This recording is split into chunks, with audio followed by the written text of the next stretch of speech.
kati ake tuia te rangi e tū nei, tuia te papa e takoto nei, tuia hoki rātou ko wehi atu ki te pō uriuri, ki te pō tangotango, ki te pō i o te atu.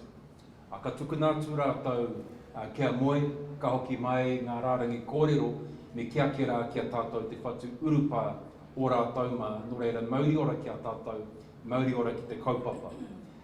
Tēnei rā te tiki atu i te rārangi kōrero e ki ana tini whetū ki te rangi ko ngā uri o rangi tāne ki te whenua. Tēnei te uri o rangi te paia, te mihi kau atu ki a kōtau katoa, kua tai mai ki te whakarongo ki tō tātou rangatira, ki te whakahoki kōrero, whakahoki mahara nōra ki tērā o ngā kaupapa ko kaupapa Māori tēnā. Nō reira, kei tīhorei o te kununga ki Pūrehiroa, e taku rangatira Hingangaroa koutou ko tō whānau koutou, ko tātua e ne Cheryl, tēnā koutou. Tēnā koutou, tēnā tātou e huitahi nei ki runga i te marae o hine i tēnei wā. Nō reira, kia koutou kua taia tinana mai, haere mai, kia koutou e hono mai i tapiti, koutou e hono mai ana i runga i te ipurangi tēnā ki rā koutou. Haere mai ki te whakarongo ki ngā kōrero kei tō tātou nei rangatira, haere mai i runga i te ngākau hihiri mō te rangi a pōpō, ke whai wāhi ai a kaupapa Māori ki roto i o tātou kainga, ki roto i o tātou whare, ki runga i o tātou marae, puta noi te motu, puta noi te ao. Ka te ake te wahanga ki tēnei, me kia ki rā e whakatuwhira i te whare kōrero i tēnei rā whakahirahira.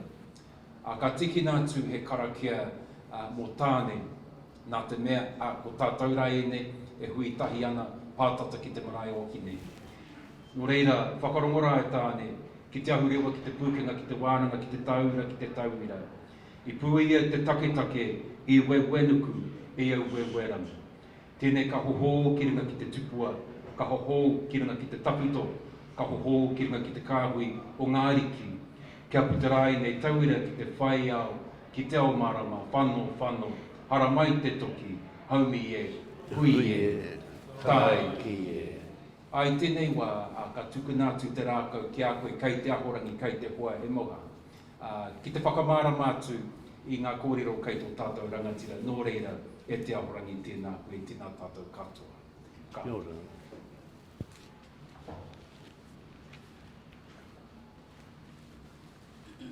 Kia ora koutou katoa.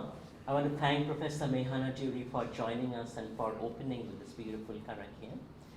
It is our pleasure at the Center for Culture-Centered Approach to Research and Evaluation or CARE to have with us today Professor Graham Hingangaroa Smith.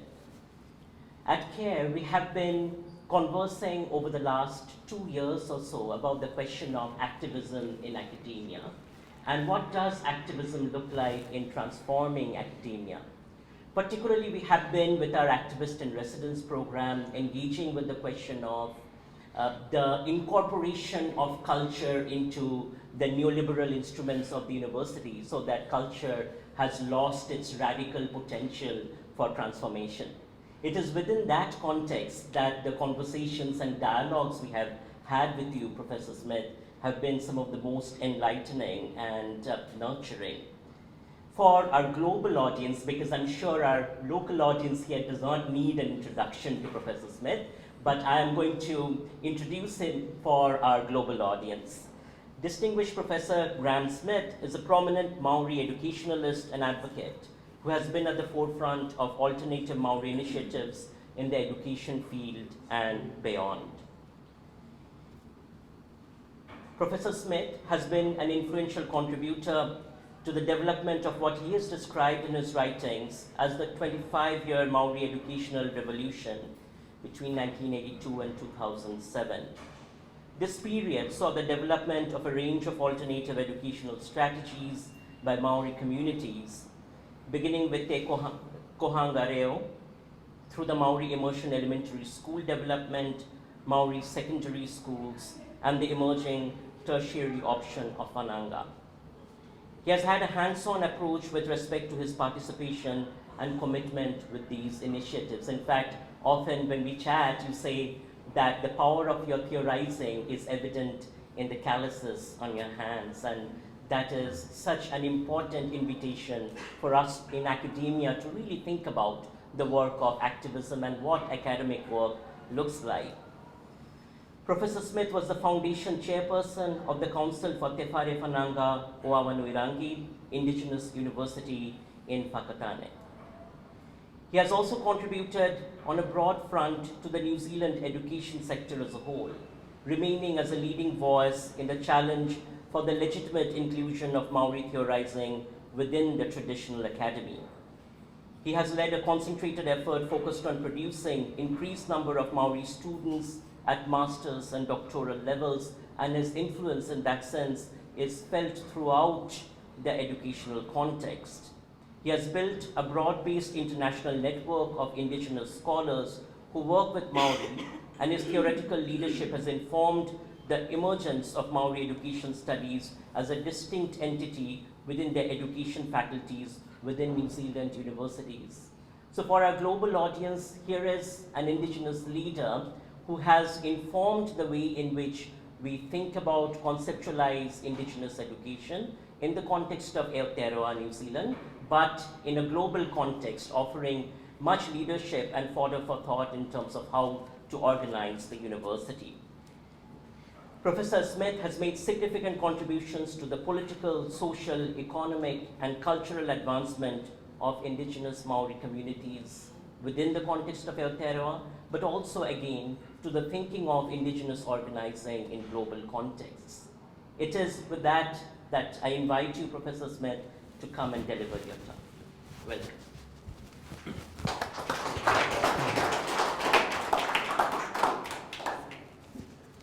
Kia ora tātou. Tuatahi kei te haere tonu ngā mihi ki te mana whenua o Rangitāne. Muri iho ngā kupu whakawhetai ki a koe mei hana mō te kōrero whakamoimiti ki a tātou katoa I tēnei ahi. Huri no atu ki a tātou katoa. So just thank you, Mohan, for those words of introduction. The longer you kept going, I normally don't put up too much of that, but I was hoping for an audience while you kept going. I do want to send my greetings to those who are online, and I do know that I've got friends in Canada who said they were going to drop in on this. So I just acknowledge Todd and his class in Victoria. All right, so I guess also my colleagues from the university, just to acknowledge you all. And if I left out CARE, I'll just say that again, the members of CARE who've invited me here and who've provided the support for this corridor. Thank you very much. Okay, so I should begin by just telling a short story as a warm-up, and so this story is about Te Aute College old boys who were walking in the clouds in heaven, and they came across the pearly gates, and one of them said, "Oh, this is where all the good people go." So they rang the bell of the gate, and this person came to the doorway and said yes, and the group said, "Look, we're from Te Aute College, we'd like to come into heaven." And St. Peter said, "Well, it's not, you just can't enter, of your own volition. I have to check first." He said, "Just hang there a moment, I will go and check." So he goes inside his little room and he rings on the phone, ring, and someone picks up the phone at the other end and says, or she says, "God here."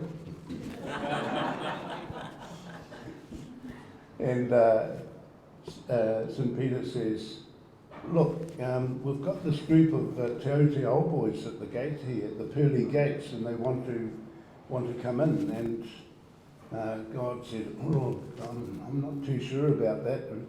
We let the St Stephen's old boys in, they were really good.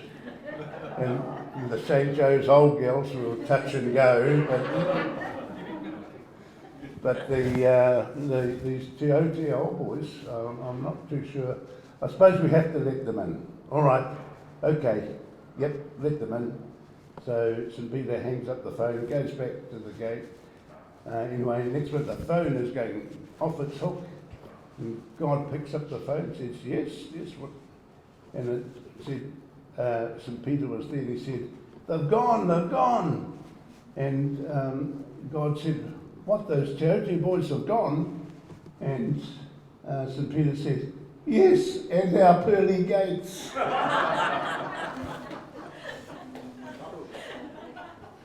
Now, I don't really want to cast aspersions on TA old boys, but some of them are very good friends of mine. But just to say thank you to Meihana for his opening and being here as the DVC Māori, who is the lead person in a lot of the things that I'm going to speak to today. So the context really is we're aspiring to be a Tiriti-led institution, and that aspiration has with it a number of assumptions and hopes and desires on the part of the staff and our communities of interest. Immediately we say a treaty-led institution, it invokes two partners, and each of those partners, might I say, have different aspirations and different shapes to how they perceive and understand a treaty-led institutional environment. But many of our staff and colleagues are working very positively in taking up this challenge, and I want to acknowledge that. But the discussion that I want to bring forward today is actually a number of challenges that I think immediately accrue around the notion of the Māori treaty partner. What is it that we need to do? How do we reshape ourselves? What are the challenges and expectations that are placed over the top of us as we try and make the most of this opportunity? All right, so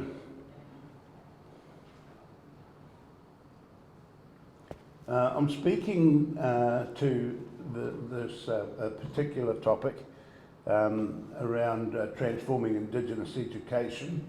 That title is ambiguous, and it's deliberately so. I mean both elements of it, actually. I mean that we need to transform the processes of the institutional environment, and we need to be transforming in terms of the outcomes of what we do in the institution. So there's this dual expectation. The other part of it is that I want to raise the issue of the need to have a balance between what I call being a scholar, an activist, and a transformer, and the differentiation between each of those weightings, if you like, or positionings will become clear as I go through this talk. But key element why we've got all of these different sort of shapes, if you like, to our purpose is because we need to understand clearly what is not working and what is going wrong in order for us to be able to respond appropriately to make the transforming difference and the changes that need to occur. So where we're at as an institution is that the status quo and the way in which we're doing everything at the moment is not working a heck of well. There's still a lot to be done. Most of us know this and own up to this and want to do something different.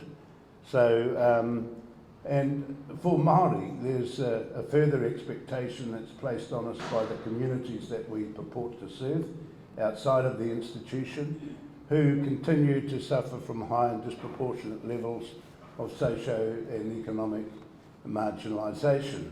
And that situation hasn't changed for years.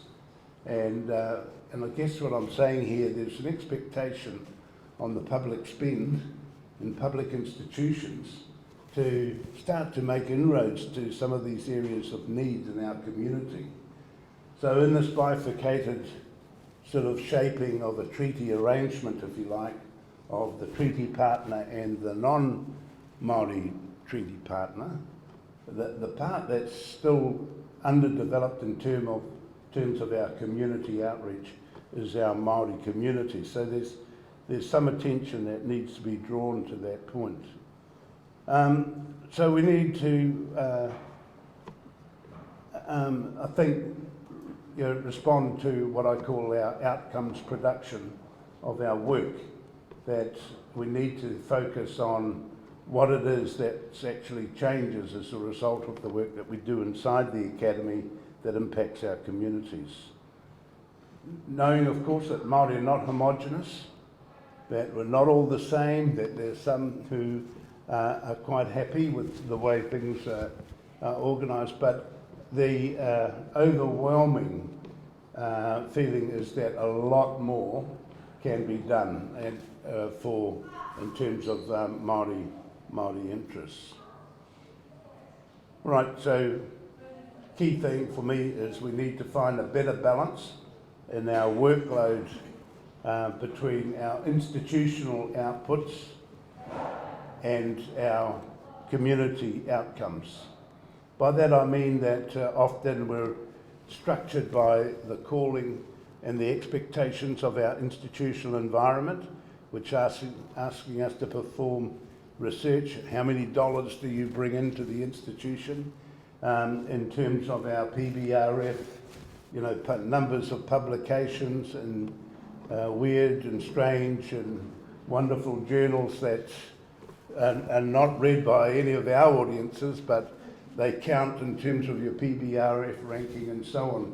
So all of those kinds of things, which is the institutional return, if you like, that the institution gets a return in terms of its ability to raise funds from those indices.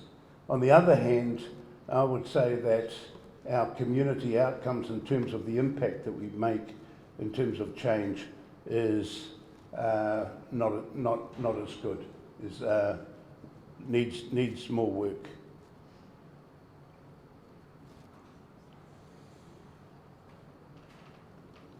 Right, so this, in this front bit, there's a little bit of just positioning really about the context, but I'll get beyond this very soon if you bear with me. So there's a number of things that I think that effective Indigenous academic work needs to do, and I won't spend too long on this, just pick a couple of points out, but mediate some of the ambiguities in education. There are ambiguities about liberation and colonisation. People are still working out, is coming to the university a colonising experience or is it a liberating experience?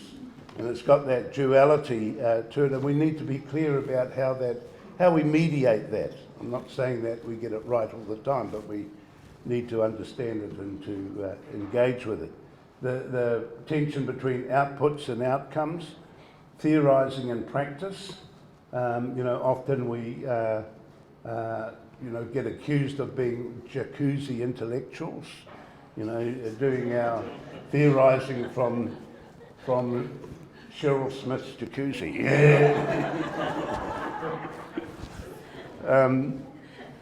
There's a need to move beyond just descriptions of our pathologies, of our existence. That often we do a lot of analysis and we can name the problems and say the problems, but the next phase of, well, what do we actually do about it and how do we engage with that is often fraught with structural anomalies, and one of those structural anomalies, for example, there's not a hell of a lot of research funding that's given for applied research. You know, a lot of it's given for the front end of it, for identifying the problems, but actually getting in and doing the changes is often very minimal attention given to it. So, and then the last thing is that we need to be transforming in our intent and move beyond what I call the privatised academic approach, that construction, where it's all about me and my promotion, and you know, the privatised academic sort of is held to the belief in the meritocratic principle of education. That is, you go to school, you learn, you get good credentials, you go out, you'll get a good job, and then you'll buy a flash Mercedes-Benz like Jeremy, and you know, and it's all about me and my bank account and so on. And we lose sight, if you like, of that responsibility, that outreach to a broader community of interest. And that notion is, if you like, I'm putting the privatised academic up against the notion of the public good responsibility, which is diminished. So in these stories that I'm going to share with you, they're not all about me, although I appear in a lot of the photographs, and it's not because of my looks. But what I want to acknowledge here is that my work has been with a lot of other people, stand on a lot of people's shoulders. I'm just one of a group, but the point I'm making here is that there is a part of my work that I think is important, that is about getting the calluses on the hands, the ringaropa, doing the work, doing the mahi.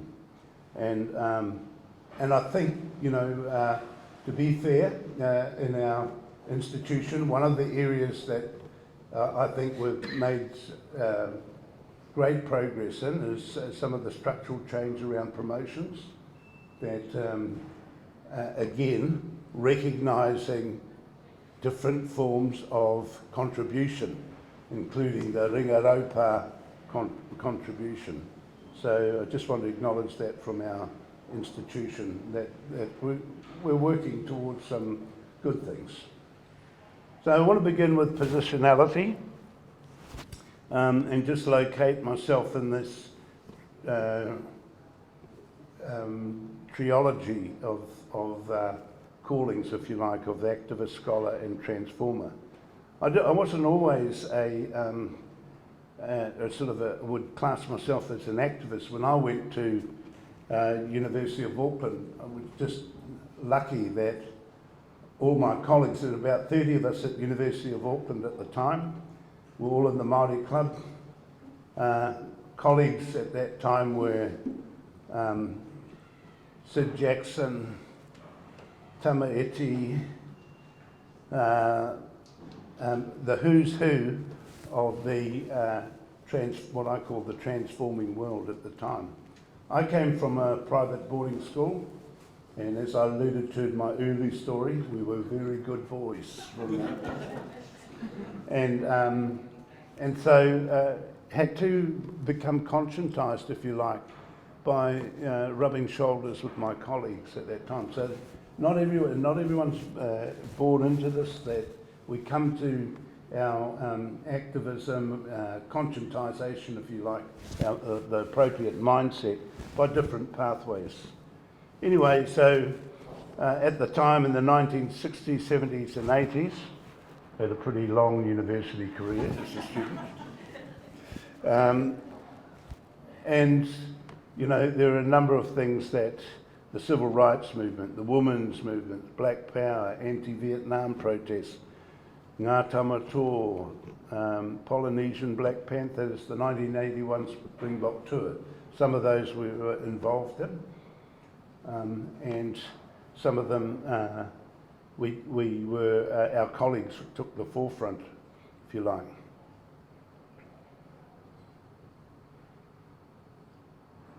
So these are colleagues of my time when I was there. In that top photo on the right, there's Tamaiti, Ringo Orr here, Paul Kotara, Orewa Barrett in the next row, Rawiri Paratene, who's Marama Davidson's dad, and a few other. I've put Pedagogy of the Oppressed there because actually that was a book when I read Pedagogy of the Oppressed, a whole lot of things fell into place for me. It gave a language to all of the things that I'd felt in my upbringing and growing up, and the things that was very hard to explain. So simultaneously, at this time, I'm also doing academic work. I was doing a master's there. The only Māori students in doing masters at the time were Toda Eduwera, who was head of Ngā Tamatoa, and myself, working with Anne Salmon.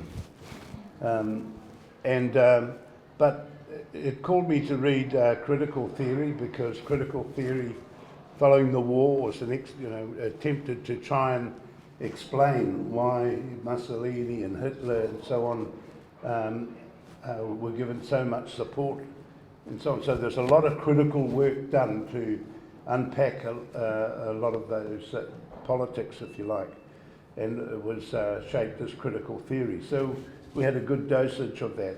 Postcolonial theory, again, same thing. A lot of readings around Fanon and the exiting of or the independence movements of different countries around the world at that time, which created a critique of colonialism. And also for me, the new sociology of education, which looked at education as a process and began to critique the structures of education. Prior to this time, most of the explanations for educational underachievement or underdevelopment was there's something wrong with the learner, something wrong with those Māoris, they can't speak England properly, or there's, they've too many kids in the home, too many relatives living in the same household, poorer jobs, poorer income, and it was sort of focused as a cumulative cycle of deprivation that entrapped Māori, which impacted in schools and learning opportunity. And but the new sociology of education, because we did a lot of interventions which were around deficit theory, and nothing was moving. And then the sociology of education said, we need to ask some questions of the structures of, okay, what about, is there something wrong with the curriculum? Is there something wrong with the way that we teach? Is there something wrong with the broader structures of knowledge in education?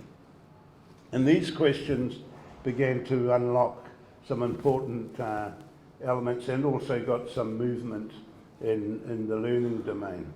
So it's in this analysis, if you like, that I'm starting to do my PhD work.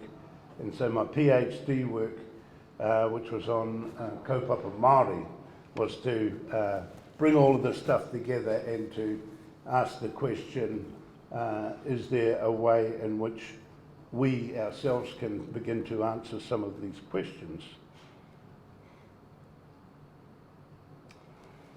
And I'll come back to that and explain the Kaupapa Māori stuff in a moment. But just in summarising this first piece, when I look back, I think there's 4 key learning journeys that I undertook as an emerging scholar at that time. One was about personal, political and critical conscientisation, coming to know for myself. That's the Frere stuff and the language and being able to understand that. And then the next important piece was really working out how my personal conscientisation might be enjoined with other people's consciousness to create, if you like, a more public or collective movement for change. Now, that comes out of the mouth pretty easily, but actually it's a really significant element. How do we mobilise collective action to make change that's meaningful?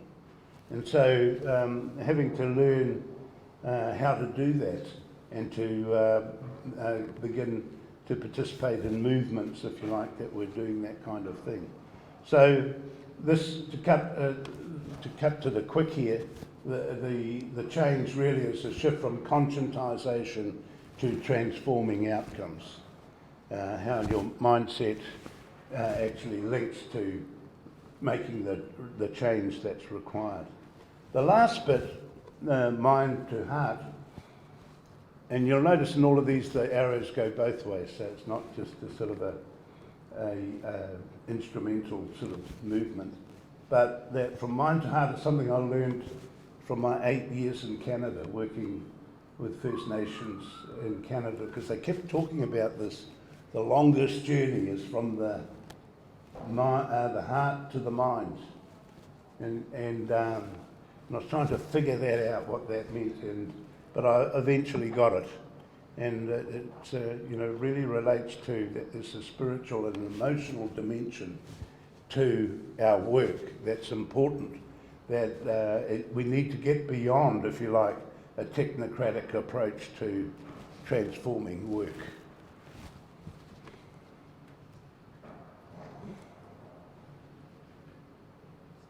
So my theory work is informed by practice. I do not speak about things that I haven't done myself. In this sense, the validity of my academic work is not just the writing outputs, or the voicing of my ideas. My academic credibility is to be also seen in the blisters on my hands. Moreover, I want to position myself within my work. I do not pretend to write in the third person. I am implicated in my work and own my claims and assertions. I freely admit that I am not always academically objective.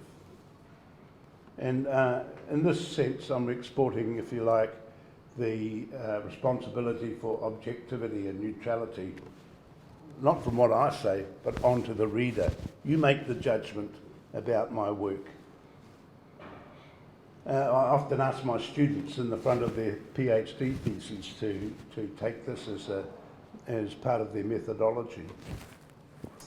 All right, so here's some quotes. I'm getting there to the stories, but here's some quotes I think that sum up some of the complexities of the business that we're in, and in particular, what we will probably confront when we're dealing with our Tiriti-led aspiration. So the first one is a student of mine in Canada, PhD student. The second one was I think it was his master's that he was doing at the time, Taina Pohatu, here, and the third one was a colleague in Canada. Our people are still suffering.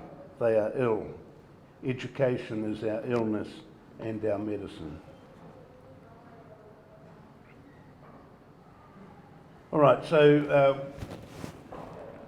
as part of this presentation, I'm also going to demonstrate, if you like, a Kaupapa Māori approach, and I've drawn down on Jenny Lee Morgan's work on pūrākau, which is basically telling stories, and out of the stories there's some learning that needs to be taken aboard as instructional, and we often need to tease that out and find those instructions.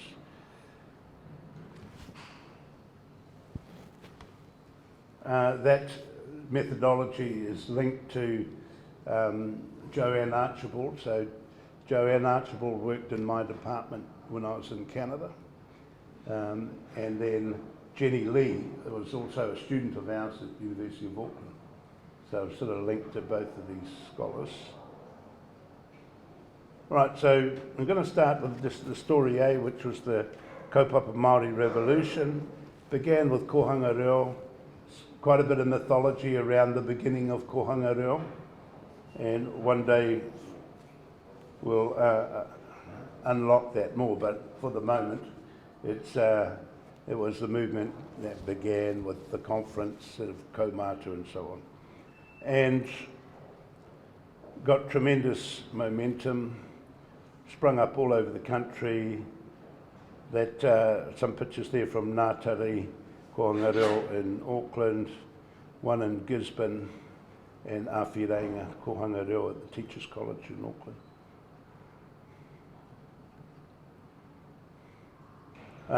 And then the kids turn 5, of course, and have to go to school. And at that time, there was no schools that were prepared to take kids.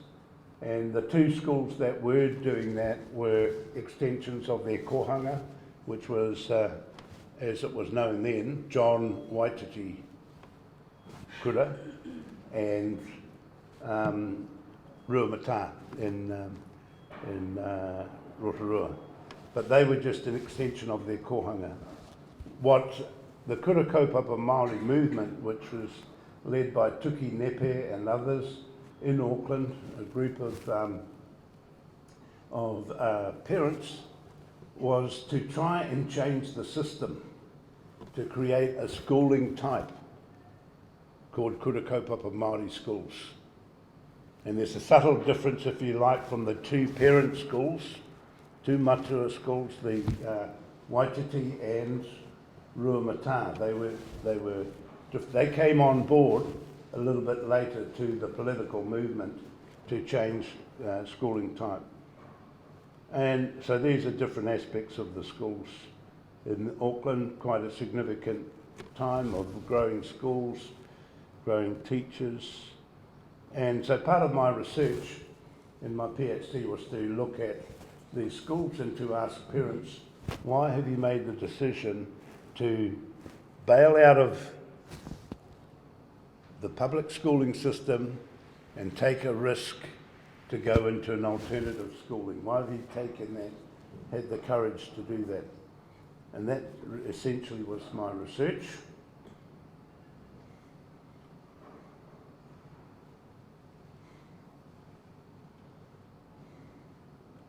While I was doing this, I also taught a school as part of that work.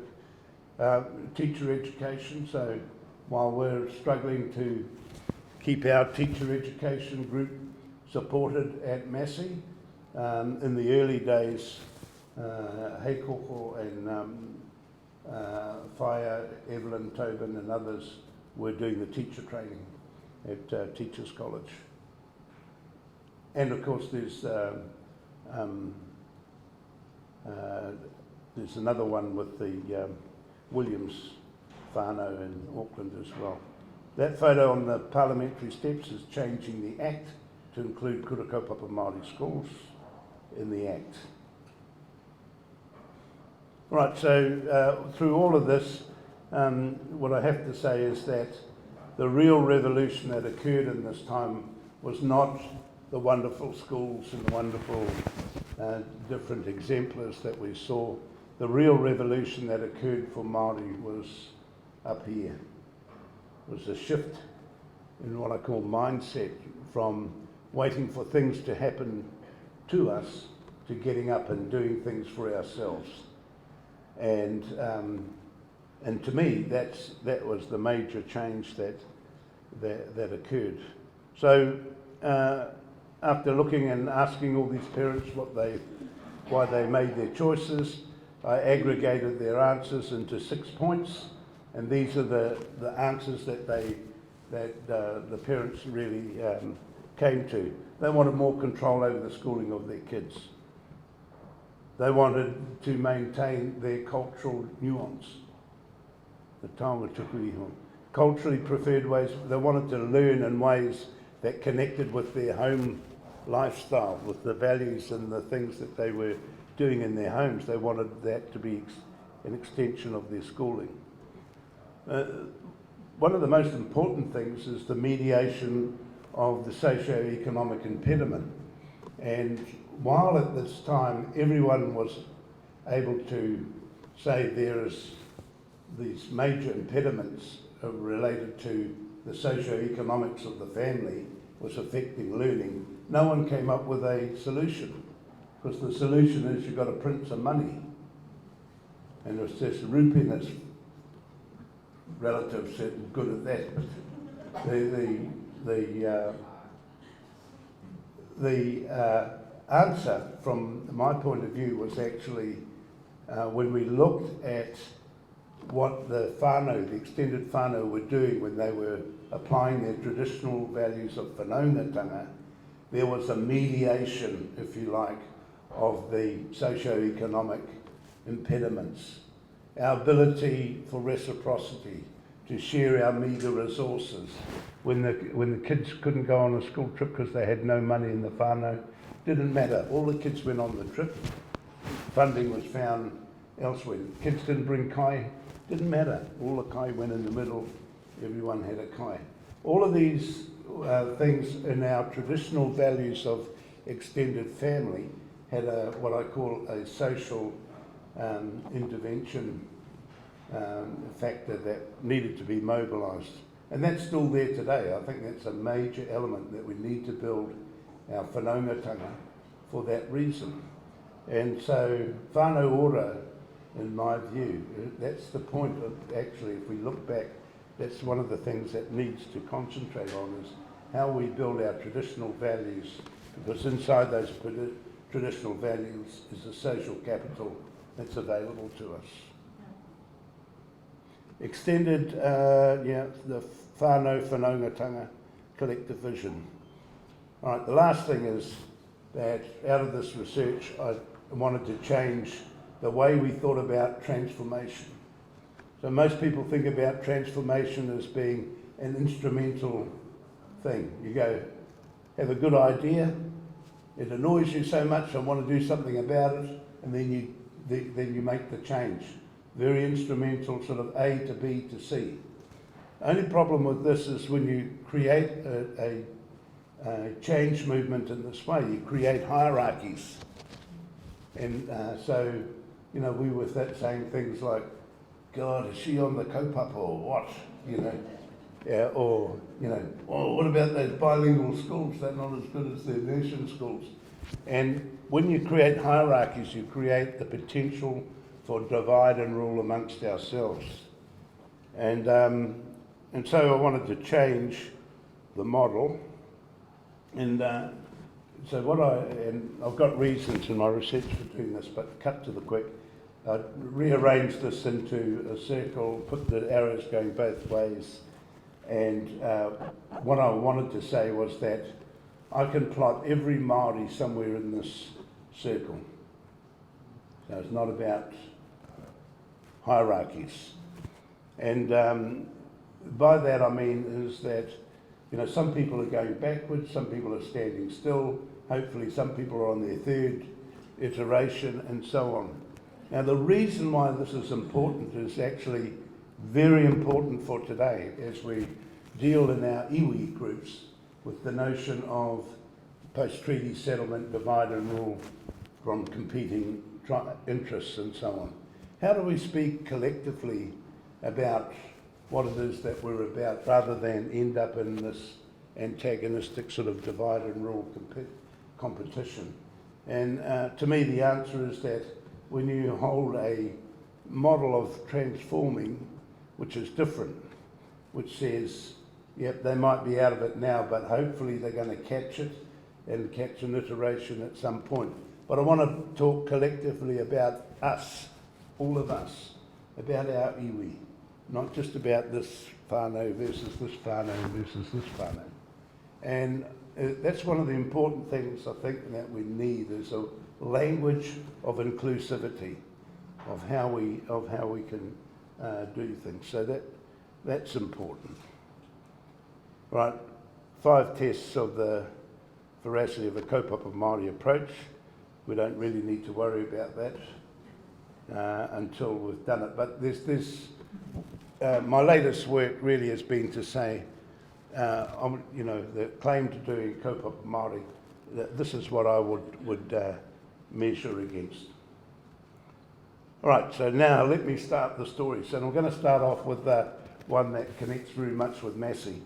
And so I want to talk about, So Monty Suter's work, although it was some, well, gosh, it's Te Ao Pohatu when he was here, but he was on staff for a short while, and he was also a student doing a doctorate here. But what I want to talk about was the impact of his work. His impact has been fantastic. He did his thesis on aspects of war in the Ngāti Pro, early Ngāti Pro leaders. But then he wrote on the C Company history. Then that book was translated into Ngāti Pro dialect, so it's become a model of Ngāti Pro dialect. He then led pilgrimages back to overseas to visit the graves of those soldiers who had fallen overseas. And as part of that, on one of our pilgrimages, we took a whole lot of senior pupils from the East Tairāwhiti schools, and the reason was that we wanted them to maintain, if you like, the memory of those soldiers who had fallen overseas. And that we visited Tunisia. Along the way, when we were on this particular trip, there's an important learning point here. We went to a place called 42nd Street, which was a group of trees. And it was here that there was a famous Australian and New Zealand bayonet charge through the trees. And it's called the Battle of 42nd Street. Our bus pulled up, we hopped off the bus, and one of our people said, "Hey, there's something in the bush, it's moving." And so we sent someone in to have a look, and in the bush was an Aboriginal family from Australia who were smoking the bush, whose ancestor, Reg Saunders, had served there in that bayonet charge with the Australian contingent. So, and we had arrived to do exactly the same, to undertake karakia and to do stuff as well.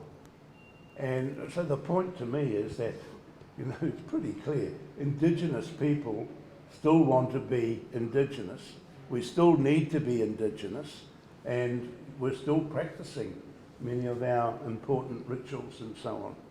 Anyway, we joined forces, and there's a photograph there with the Opodi family and the Saunders family. Now, the Opodi family was the famous guy who jumped up on the ramparts with the Bren gun magazine cartridge and led the haka. And the Australians all jumped up alongside them, and in the storyline goes, they just were saying anything that came into their head, but it looked good and fearsome, and then they did their charge through the... again, that was just a learning point along the way. But part of that, you know, the war, we know about the leadership thing, but here's another story that came out of that, which is really, again, another learning point. So many of you may not know that the Māori Battalion actually defended Mount Olympus. Now, there's a huge irony here, of course, is that Mount Olympus is the home of the Greek gods.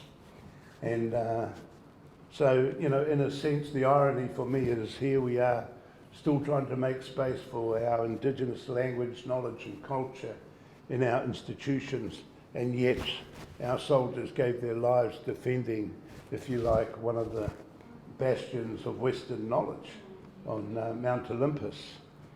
So the point wasn't lost on me, or actually, and Joe Hiroti, those the soldiers that were left behind in this last gallant action that occurred there. Well, the rest of the Māori Battalion pulled out. These 12 soldiers were left behind to hold the German line. And those soldiers were from around here, from Halcombe, from Hawera, from Whangaehu, and that's my Uncle Joe Hiroti, who was one of those soldiers.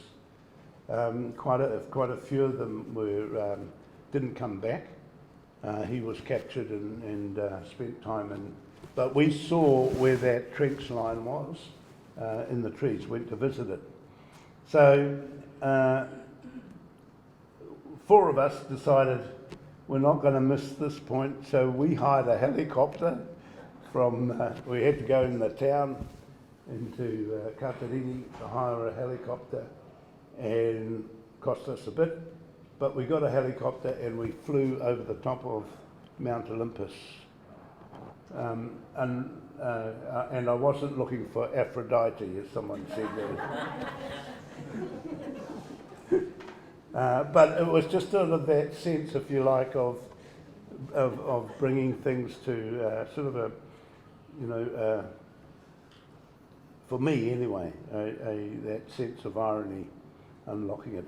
As part of Monty's work, we started a museum in Gisborne, which is, you know, and a whole lot of ceremony attached to that, but a collecting place. As part of that, part of his work, two thesis students that I've had that came through Awanuiarangi, both wrote on aspects of war history. Harawira Peerless, who Hato Paura old boy, another good school, who he wrote on Māori memory, and his critique was that the war histories, typical war histories, were very technocratic in the way in which they told the story, and he wanted to put people in the centre of the story, and their whānau and their histories. So, and his thesis, he did a very good piece of work, but out of his work he's got 5 projects, including now doing a book on war, it's not heroes, but people who were awarded medals and so on in the Māori Battalion. So he's doing that at the moment. He's developed a kāpehu, a compass, which now can locate, you just need to land in the country, fill in the name, and you will get the coordinates to where that person is buried. And he's done that for all of the Māori Battalion soldiers. He's designed a battle honours flag, because Māori Battalion were one of the only battalions who didn't have a battle honours flag at the end of the war. And so on. So he's well into it. The other one there is Ruben Collier, who's a television film person who does, he's been doing docos and also running pilgrimages overseas. All right. So here's another story. So just a quick one. So this one's about Hirani meat, and it's around the Te Māori art exhibition.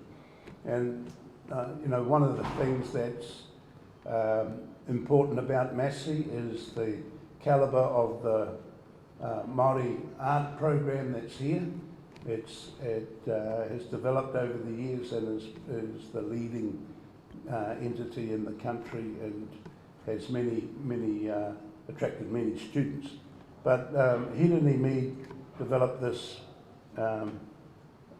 with the Mobile Foundation, the opportunity to take an exhibition of Māori art to the New York Met and beyond.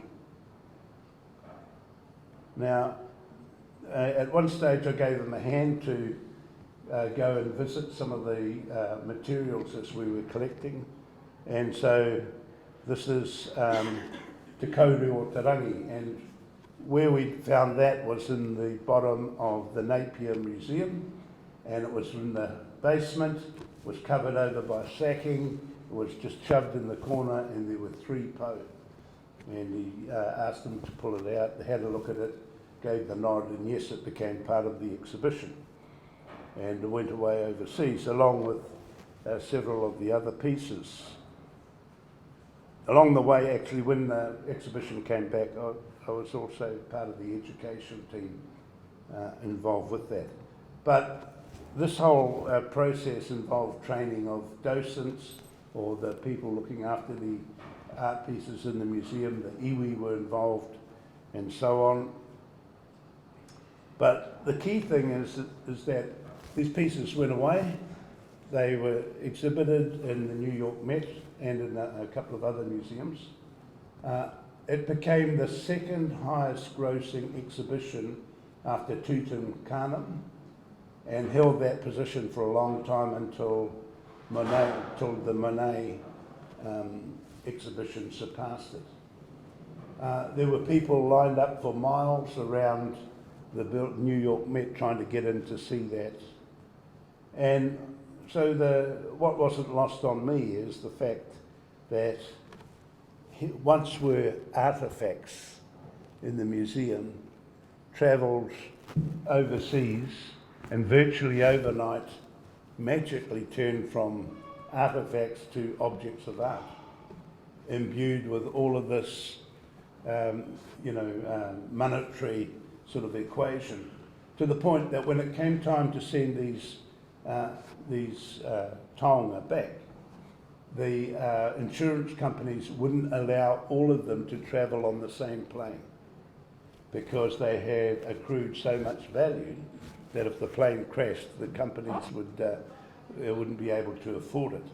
So, what we're talking about here, and as an educationalist, is the arbitrariness of knowledge. That in one context it's this, and in another context it's this. And it speaks to the idea that knowledge is socially constructed. And I think that's something that we need to keep in mind as a learning point. And again, another old boy from Massey, who was part of this, but has continued on his work about the repatriation, digital repatriation of taonga, and has been working with a group at Cambridge University in London.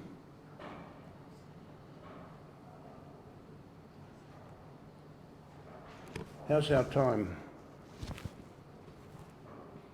All right, so the next one I want to talk about is the higher education revolution. Talk about the development of the wānangas. And the reason I want to talk about this in terms of our treaty-led context is that the wānangas developed as a manifest critique of what Māori weren't getting, feeling they were getting out of higher education, out of the universities and so on. So we had these developments, 3 wānanga that developed.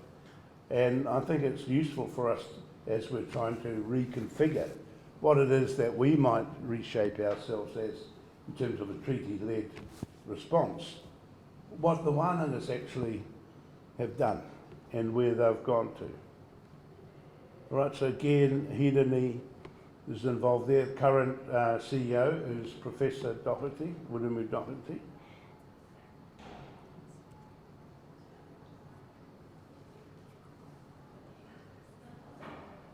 All right, so Awanuiarangi was one of 3. It was the last one that came on board. There's a couple of other ironies here associated with this. So the irony here is that in the 1860s, the government invaded Ngāti Awa and the Whakatohea iwi, and in the end the government confiscated lands from along the coastline there. Now the irony is that a little bit later on is that these lands, along with 10,000 acres from Tainui at Raglan and 3,000 acres from Ngāti Whātua at Kaupapa, were given as an endowment for the University of New Zealand at Auckland. So what's the irony of that? The irony of that is that here we have a wānanga that's on the bones of its backside trying to make its way, and you have a huge institutional organisation who incidentally was recently almost gifted for was something like $20, it might have been a little bit more, the Epsom Teachers College campus, which is a huge multi-million-dollar land endowment. And yet the Wānangas have struggled to be able to fund themselves, often having to fund themselves by treaty settlements and by making cases. So on the, you can see Auckland painted over the top of that map there. The Wānanga is right in the centre of this health crisis that's abroad. It's one of the worst health Māori health scenes in the country. We're vying for Northland, keep saying they're the worst, and Eastern Bay of Plenty keep saying they're the worst. So Hidani decided to establish a tribal university to help the community, help the iwi to think their way through this and to take more control of the education. So I went to the first hui with them at, it was held at Hokowhitu, and actually a lot of the people who became advocates, actually more than that, zealots for the Wānanga, in the first instance didn't want a bar of it, but over time actually came on board. But a lot of this was actually do it yourself, build it from the ground up, scrounge the resources from where they're required, take a treaty settlement, which we did, and also the reason I'm involved here is because I was the foundation chair of the Wānanga for the first 5 years of its life, which I took it up until we took the claim and won the claim. So there's the claim.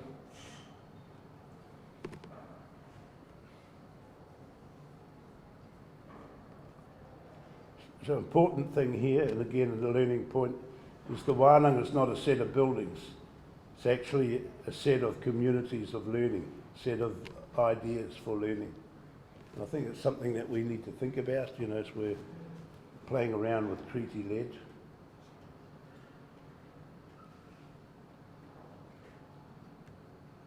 I'm showing these and taking a bit of time about them because often people don't realise what the impact of the Wānanga is. There's a study by Marriott and Sims recently out of the Economic Centre, an economic centre at Victoria University, which looked at 21 indicators of the socio-economic development of Māori. And Māori, the gap is widening in 20 of those areas except one. And the one where it's not widening is participation in higher education. And that goes down, I think, to the Wānanga's contribution in terms of students.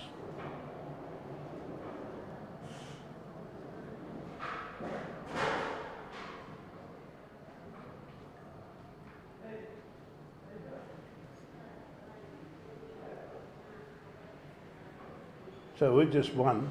You've got Raukawa, you've got Aotearoa, each of them have got their own nuance. Awanuiarangi set itself on being a graduate sort of focused and degree granting institution.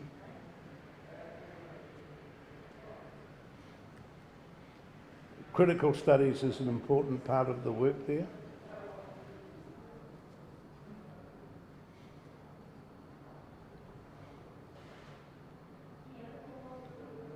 So Whakatane has come on board as a town.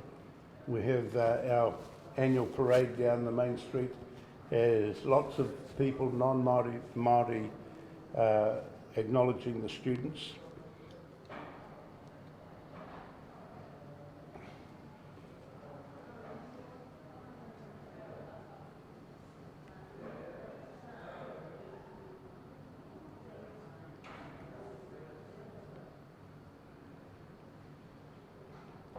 Oops, there's Ty. Let's not blame Massey for everything.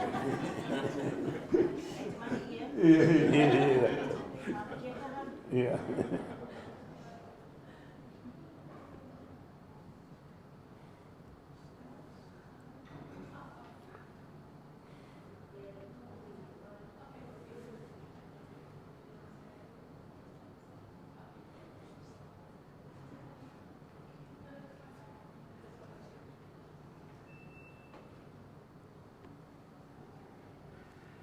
All right, I don't need to say much about that other than, again, the Kaupapa Māori philosophy is Māori at the centre, and then working outwards from that.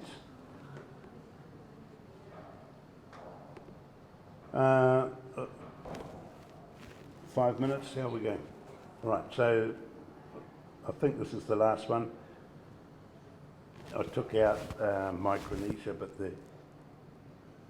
this is doing a lot of work in Alaska, because Alaska leans a lot on New Zealand's experience and the things that we've been doing in the teaching arena and our language nests and so on.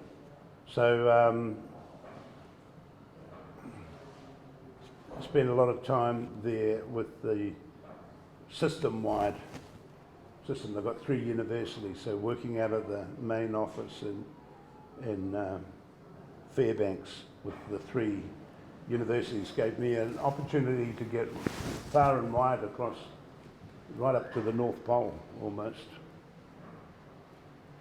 So it's interesting watching rugby with a blizzard 40 below outside and tapped in on your computer watching rugby back in New Zealand. That woman there, Jana, she developed the whole Kaupapa Inupiaq curriculum on the North Slope, and sort of follows very similar to our Kaupapa Māori schools and so on. And the others are various parts of theorising. This is a small village right in the middle of all the mountains, playing fluid like this, and went and then and we were attending a ceremony for the handing back of the mountain, or the naming rights of the mountain being given not back to the Indigenous people, but the Indigenous people giving it to a Norwegian explorer who'd spent time with them many years ago. And that photo with those 2 women at the top there, that's them when they were sort of like 12 or 14. They were now 70 or so, and the same 2 women being photographed underneath it. So that's when he was there. So the Norwegian government were there to receive that. But again, part of this is sort of showing our influence and the potential for our international outreach as a Māori group inside an institutional framing. So we've got potential here in our to do work that's more international. This is a kura in Kotzebue. I shouldn't really say, but Kotzebue is a more, has a military underpinning to it. So it's got a lot of resources.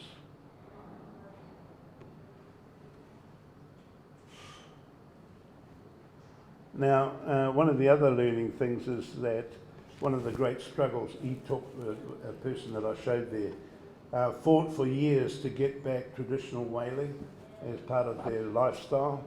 And even though Mehana and I have got this over the top of us, when I was there, they had their best week ever in terms of catching whales. I was so annoyed. But it's a whole whānau activity. The whaling process has to be conducted in a particular way, and it's monitored by these, the science department in these big boats. So the first thing has to be thrown by hand, so people still chase whales in their, low-key boats. A good week is 3 or 4 people in hospital and a whale landed, And then when they get back to the shore, if you notice that photo where they're pulling the whale, they have to break the shoreline by the traditional method, by pulling the whale ashore. Once it's ashore, they can hook it up to a tractor and tow it. But they have to, so what that does, it means is that their chants and their songs are still there, because they still remember their songs for doing that. And just threw in that picture of the whale meat there, because often a lot of people they think it's all blubber, the whale, but actually there's a lot of meat that's just like steak, and it's diced up and it's cooked in these big pots, and then it's packed away in the permafrost for winter. But it's just it's a lovely sustaining meal and feeds a community. So their communities, they're only allowed to take, I think it's 20 whales a year, and that's it. So, but it feeds their community. People are dropping off meat and so on to the old people's homes and so on. Again, a lot of these kaumatuas are involved in teaching.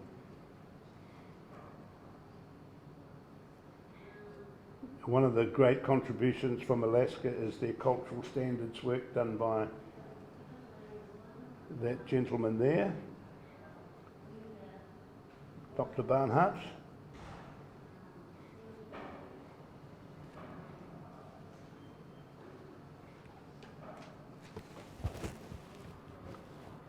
All right, so I'm going to just conclude here now, and the point of what I'm saying is that as we move towards our treaty-led opportunity, that, and I like the sort of the analogy here. It's one thing to have a beautiful house, but it's what we do inside it that is really important. So we've got work to do, and I think that if people have got the spirit of that, what I've been talking about, the activist, the scholar and the transformer, that we can shape something really new and unique for New Zealand. We have an opportunity, I think, to do that.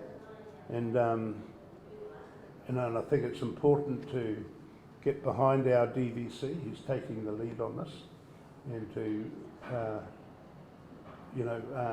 help Meihana be successful, because it's a hell of a job, actually, that he's doing in terms of multiple meetings virtually from noon till dusk, and he doesn't have time to shout his mates.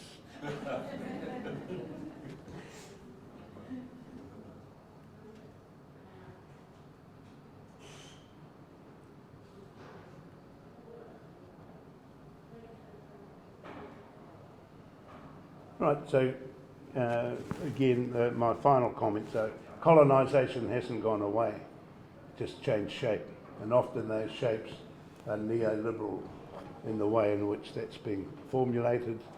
That is, there's an intersection between cultural oppression and economic exploitation, and so we need to just understand that as we work our way through this.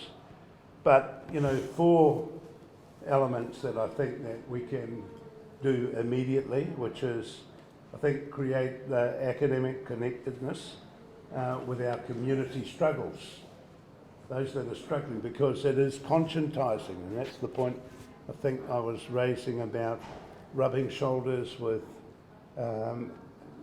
Sid Jackson and Ngā Tamato and Tamati, all of those early activists, is that we learnt a lot. It was, again, I think those opportunities, and I've put there Te Ata Kura, because a lot of people probably don't know about that youth movement that Ronnie is involved with, which is working with a lot of young Māori leaders.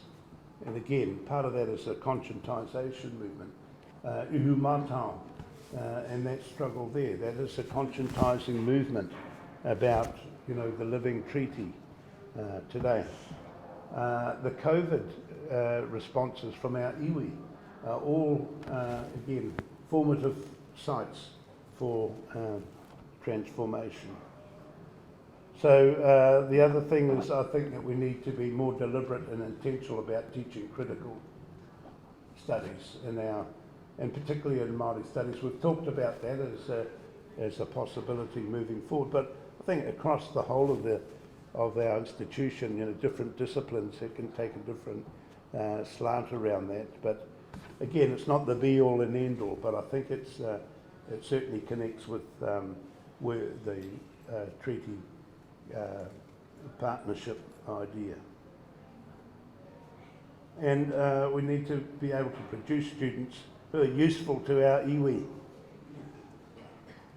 and can work in, particularly in this emerging climate of post-treaty sort of, I don't really want to say settlement. It doesn't come out of my mouth very easily because I don't believe that it's full and final for a lot of our iwi who are still developed and responded to. So, but in that context, and for us all inside our institution, we need to work hard, very much like has happened with in our responsiveness to promotion, build structural and policy accommodations that are positive and proactive in developing new alignments for Māori outcomes.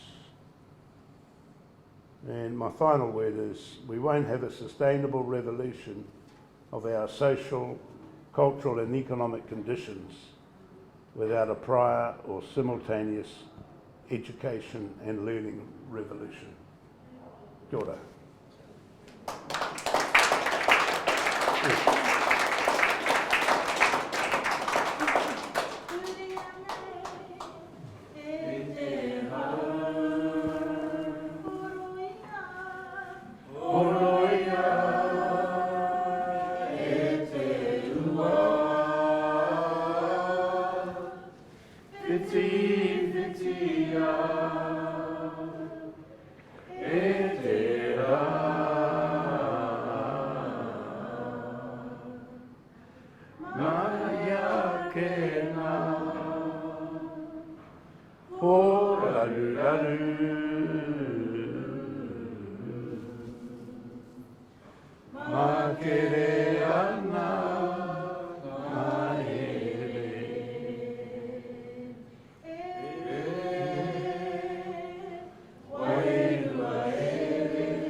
Tuatahi rā kei te mihi atu ki a koe Hingangaroa i te nui o ngā whakaaro rangatira kua horahia.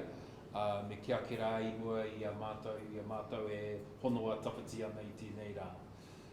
Just a few comments from me, and I'm not sure if there is a question in this Hingangaroa, but firstly to acknowledge the significance but also the criticality of what's been shared with us today. I think it's a seminal précis of our history, our contemporary realities as Māori, but also a roadmap for our future.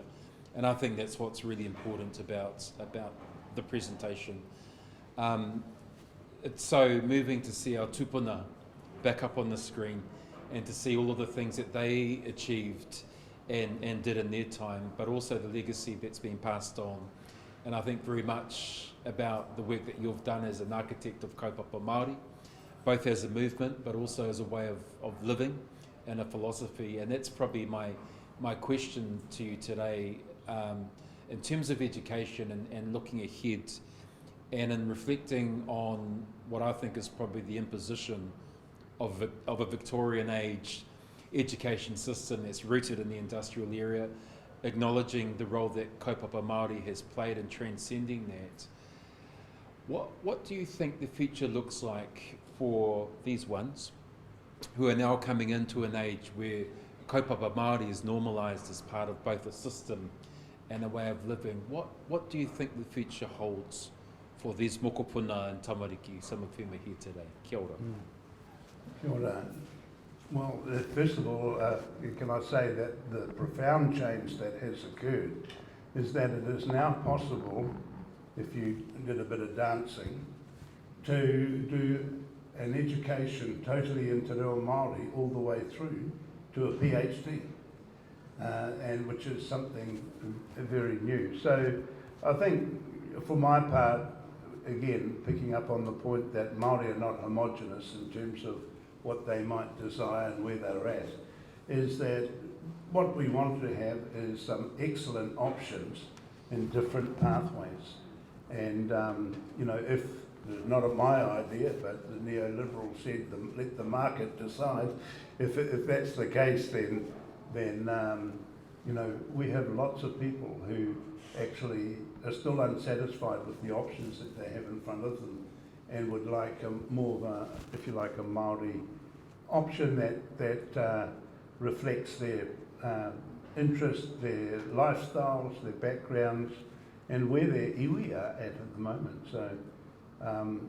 But again, you know, I think that when I go overseas and look back at New Zealand, we're doing, you know, compared to other countries, a pretty reasonable job. I don't want to say that too loud because people take it and think they've done it. But actually we're doing a pretty good job in terms of the options that we have available, and people are often envious about what we're doing. But we've still got a long way to go, and that's my point, is that here we have an institution that's prepared to change. It's put its wearing its heart on its sleeve, if you like, in terms of the treaty-led ambition.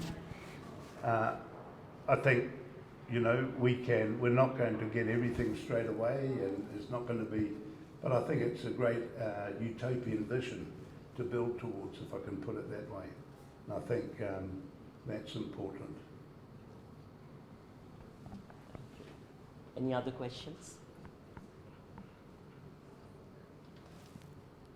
Okay. I'm going to ask you a question then, Grant. You talk about transforming the neoliberal impulse that has colonized universities in the contemporary context. So what are some specific things we can do in terms of challenging the privatization of the academic that we talk about?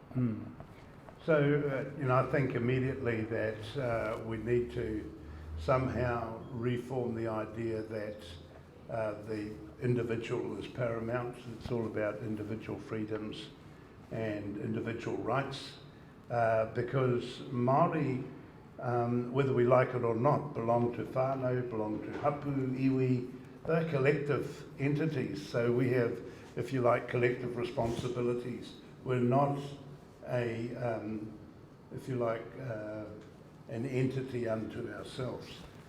So I think we need to find ways in which we can challenge that, you know, so that again starts to speak to the structural accommodation, the policy accommodations around what counts as academic work. You know, and to broaden our definitions of that, to include some of our collective expectations and behaviours, to understand how, you know, I haven't talked about power. I deliberately kept away from some of the hard line critical elements, but, you know, unequal power relations, the co-option of the notion of equality, and as being, you know, it's all about equality, that is the level playing field. And whereas, you know, we're more concerned for equity, that is, there is a need to get beyond just seeing everybody the same, that our aspiration is to be the same as everyone else. When we're starting a long way back, we need extra, if you like. Some people need extra, not everyone, but some people need extra to, if you like, create an opportunity. So, you know, that whole idea of equity needs to be interrogated because it's used as a great gatekeeping device. So the gatekeeping part of it is we must treat every New Zealander exactly the same. And of course, if the ship's already tilted and we're treating both sides the same, the ship remains tilted. And so what I'm saying is that in some cases, we need to create, if you like, a compensatory form of equity for some parts of our community that need to be given a fairer opportunity and chance. So at the moment, you know, we're not interrogating these sort of ideas again, that sort of, but you know, that's one of the great, if you like, gatekeeping devices of the neoliberal project. Thank you so much, Professor Smith, for sharing your wisdom with us. I would like to invite you, Professor Dury, to say your words of closure. Right.